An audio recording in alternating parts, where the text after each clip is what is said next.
Salut le journal! Je suis super contente de vous retrouver aujourd'hui pour une nouvelle vidéo. Je voudrais dire merci pour l'accueil qui a été réservé à ma précédente vidéo. Le film de naissance de mon bébé, c'est un projet qui me tenait vraiment à cœur. Ça a été assez laborieux, mais je suis vraiment très contente d'avoir réussi à le faire. Certes, je ne joue pas dans la cour des grands concernant le montage et la création de contenu. Dans tous les cas, c'est surtout avec le cœur que ça a été fait et c'est ce qui compte pour moi.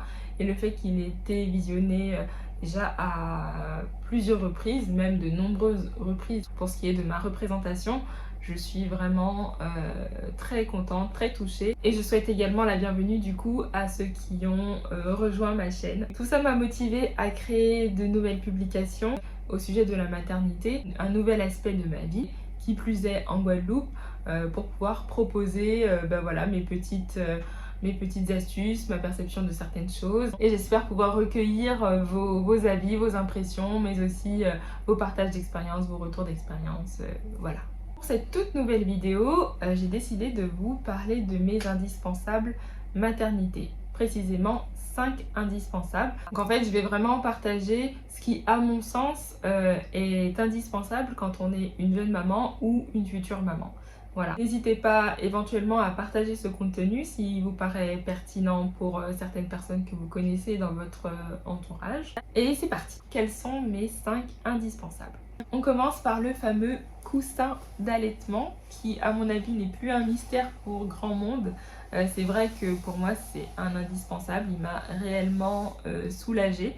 Faut-il encore qu'il soit d'assez bonne qualité? Je pense que c'est intéressant de pouvoir mettre le coup pour pouvoir s'en servir sur la durée et ne pas avoir à en racheter. En tout cas, le mien me convient, me satisfait jusque-là. En fait, c'est vraiment multifonction. Il m'a servi pendant ma grossesse pour pouvoir me positionner soit dans le lit, soit dans le fauteuil. Il m'a permis vraiment de me soulager le dos. Mon dos commençait à être douloureux dès le 5e mois.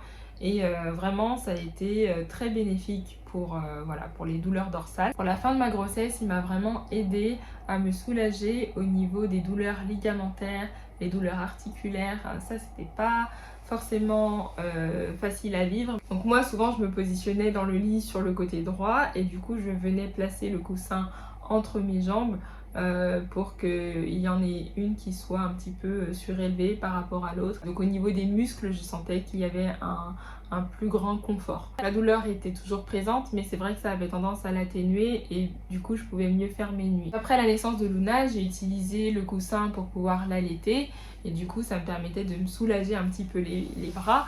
Donc je le faisais passer un petit peu comme ça, comme une bouée derrière le dos. Du coup, quand elle était toute petite, qu'elle avait quelques mois, là elle a 9 mois, elle était entre mes bras et du coup elle pouvait facilement prendre la tétée et moi je n'avais pas forcément à porter son poids puisqu'elle reposait aussi sur le coussin d'allaitement. Donc ça c'est vraiment très très pratique pour allaiter. Comme son nom l'indique, c'est vrai que c'est vraiment pour l'allaitement et pour le coup c'est génial. Mais c'est aussi un coussin évolutif parce que du coup il a permis de sécuriser Luna pendant ses siestes. J'ai pu l'entourer à plusieurs reprises avec le coussin d'allaitement lorsqu'elle était allongée par exemple sur un lit ou encore sur le fauteuil. Donc franchement, je dirais que ça c'est un investissement sur le long terme et je pense qu'il peut servir bien après la naissance de bébé. Là je l'utilise encore pour pouvoir dormir, il me permet d'avoir encore un certain confort au niveau du dos et aussi pour l'allaitement parce que Luna est toujours allaitée à 9 mois. Oui. Ça peut être pratique de multiplier les oreillers à mettre sous le coude parce que des fois c'est vrai que même allongé on peut avoir tendance à avoir besoin d'un certain support pour porter bébé, pour pouvoir être confortable. Donc voilà, faut pas hésiter à multiplier les oreillers en tout genre. Second indispensable, le porte-bébé. Nous, on a la marque Baby Bjorn, conçue pour être adaptée à la physiologie de bébé dès la naissance. Maintenant, nous, on a quand même attendu quelques mois sous recommandation de la sage-femme pour ne pas aller à l'encontre de la physiologie naturelle de bébé. Et de toute façon, Luna ne l'a pas forcément accepté avant 6 mois. Même en utilisant un autre moyen de portage, le sling, c'était pas son truc. Elle, il lui fallait les bras, ce qui m'a causé énormément de douleurs dorsales sur les 3 premiers mois à peu près. J'étais quasiment seule à pouvoir la porter. Donc voilà, mais à partir de ces 6 mois, ça a été vraiment très bénéfique d'avoir le porte-bébé. C'est pratique parce qu'en fait, elle aime être au bras et elle aime aussi voir ce qui se passe autour d'elle. Ça, je pense que c'est vraiment très utile. Moi, je suis très favorable aussi au fait que l'on puisse écouter les besoins affectifs de bébé. Et donc, je suis pour le portage du bébé. Moi, en fait, j'ai très vite voulu chercher des moyens de portage pour pouvoir être le plus possible en proximité avec mon bébé. Ceux qui ont envie d'être vraiment proche de bébé, pouvoir se balader et l'avoir au contact, et bah franchement je préconise vraiment d'avoir un porte-bébé mais qui soit adapté encore une fois à la physiologie. Même si on dit que c'est utilisable dès la naissance, vaut mieux quand même prendre certaines précautions pour ne pas endommager la posture du bébé. Mon troisième indispensable, c'est le cododo à roulette. Alors ça, c'est vraiment formidable, astucieux, ingénieux, parce que du coup, bébé peut faire ses siestes dans n'importe quel endroit de la maison. On peut avoir l'œil sur lui. C'est une bonne chose de l'avoir à proximité. Si bébé n'aime pas forcément rester seul dans son grand berceau, seul dans sa chambre, que c'est difficile, et bah, je trouve que le cododo est une bonne alternative.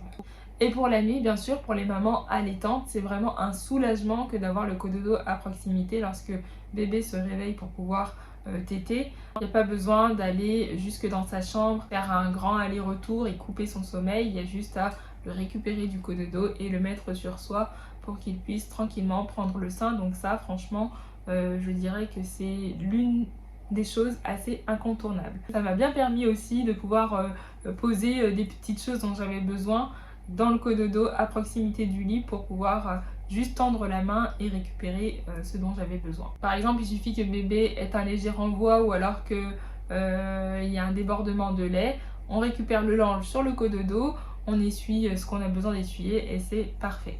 Mon quatrième indispensable, c'est un casque. Vous allez me dire, mais pourquoi? Personnellement, j'ai trouvé super pratique d'avoir un casque au moment où bébé voulait faire la sieste dans mes bras ou voulait téter pendant de longues minutes.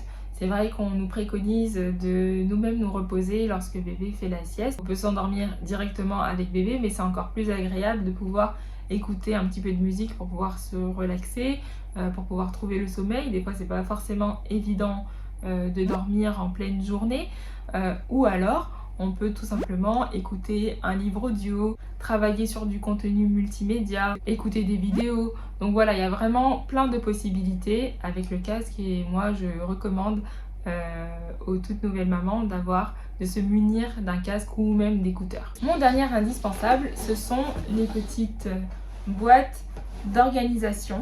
J'en ai pris des comme ça cartonnés pour l'armoire de bébé pour pouvoir trier les vêtements par taille, par âge, par catégorie. Donc ça c'est vraiment très pratique. Mais aussi les petits casiers organisateurs comme cela. Donc tout ce qui est boîte de rangement, d'organisation, je trouve ça très très pratique. Ceux-là en l'occurrence, je les utilise plutôt pour les soins de bébé, pour avoir le tout à portée de main. Ça permet de catégoriser un petit peu les produits de beauté, médicaments, soins d'hiver, même jouets pour le bain. Donc ça vraiment je le recommande pour pouvoir classer, ranger et facilement s'y retrouver, parce qu'on peut vite être un petit peu débordé, dépassé, et quand tout est bien organisé, bah, c'est beaucoup plus facile de s'y retrouver. Donc voilà, la lumière nous fait défaut, alors je vais pouvoir clôturer la vidéo. Vous aurez vu mes 5 indispensables maternité. Bon, c'est sûr, la liste n'est pas exhaustive, mais j'ai pris vraiment selon moi ce qui était vraiment les choses les plus incontournables, sans lesquelles j'aurais été vraiment en difficulté. J'espère que ça vous aura plu. N'hésitez pas du coup à me dire quels sont vos indispensables à vous. Dites-moi s'il y a des choses qui pourraient vous intéresser autour de la maternité ou sur d'autres thématiques. Et je vous dis à bientôt pour une prochaine vidéo. Bye! En fait, un petit like, ça fait toujours plaisir.